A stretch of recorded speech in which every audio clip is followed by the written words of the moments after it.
So here we are at our first showing, 1050. This is Dave Maubach. We're at 1015 12th Street in Rock Island, Illinois, and we're looking at the subject across the street.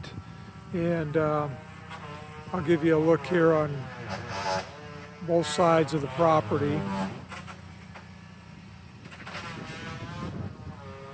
And then I'm going to turn around here so you can look directly across the street. Got this huge attachment to this property here, and they're doing some work in there. Oh, hi. So anyway, that's kind of what we've got right here, and I'm going to come up here and walk around the property itself. And as you can see here, we've got a rather high terrace. One thing you may have noticed in your detail is that this property does not have central air conditioning. And you can see one of the window units upstairs on the second floor. And we've got this terrace here. If I find myself repeating myself, I apologize ahead of time. So let's go up here and take a look. I do not know if you're familiar with what they call lead-based paint, but the age of this home is 1923. And anytime you see chip peeling paint, it looks like alligator skin. See if I can give you a better look here. That's lead paint. That's along the windows and all that. Now, from a federal standpoint, the thing you have to remember is that they have to disclose what they know about it, and you have to disclose to any and all clients what you know about it, and they can do a risk assessment if they choose. What we're looking at here is the ceiling of the open porch, and this is what they call a car side ceiling, and you can see that a lot of peeling paint through here. Now, just to put this into perspective, this home was built in 1923. The home I live in was built in 1920. I've got aluminum siding. This particular home has vinyl siding.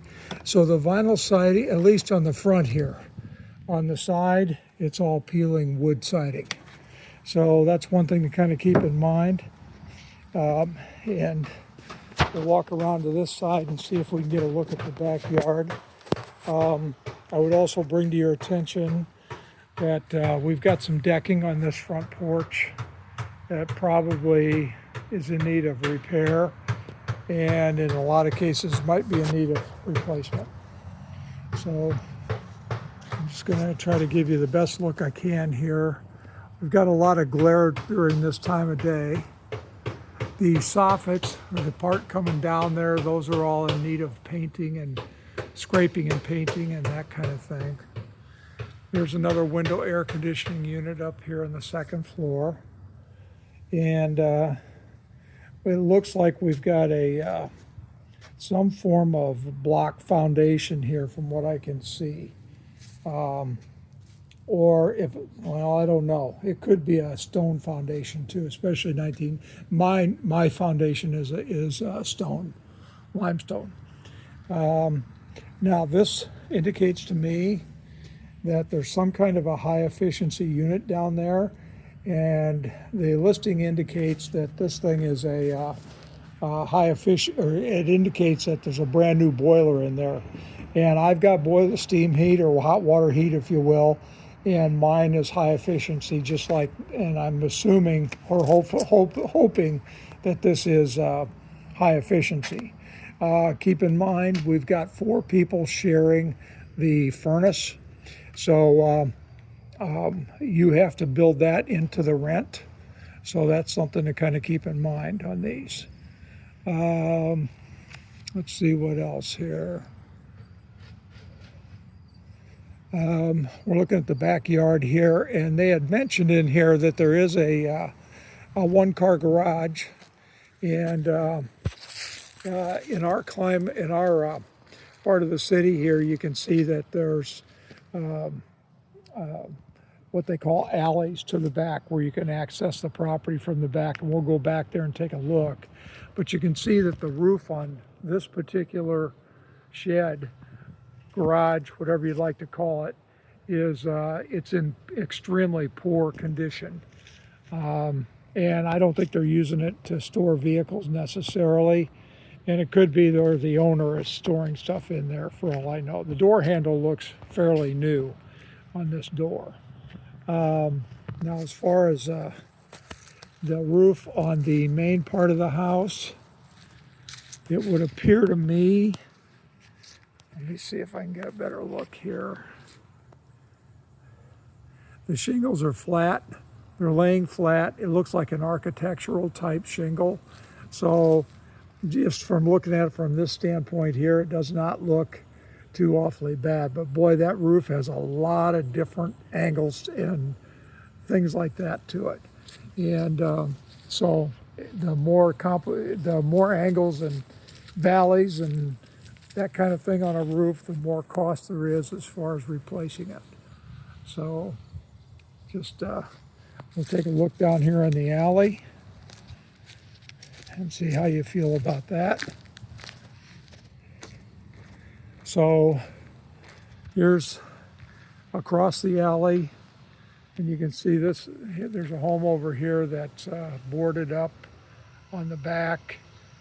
It looks like it's in pretty poor repair. This one right here is in poor repair. The looks like the gutters are coming off and that kind of thing. I want to try to give you a better look here without the sun glaring in on you. So that's what this is right here. Now we are just approaching the end of a school zone. So, and this could be the school over here, I'm not sure, but it's a plus if you're in a school zone as far as street speed wise. So that's a good thing. So we'll give you a look over here on this other side. And I just wanted to, it looks like somebody's got a pet. There's some droppings there. So I have to watch myself.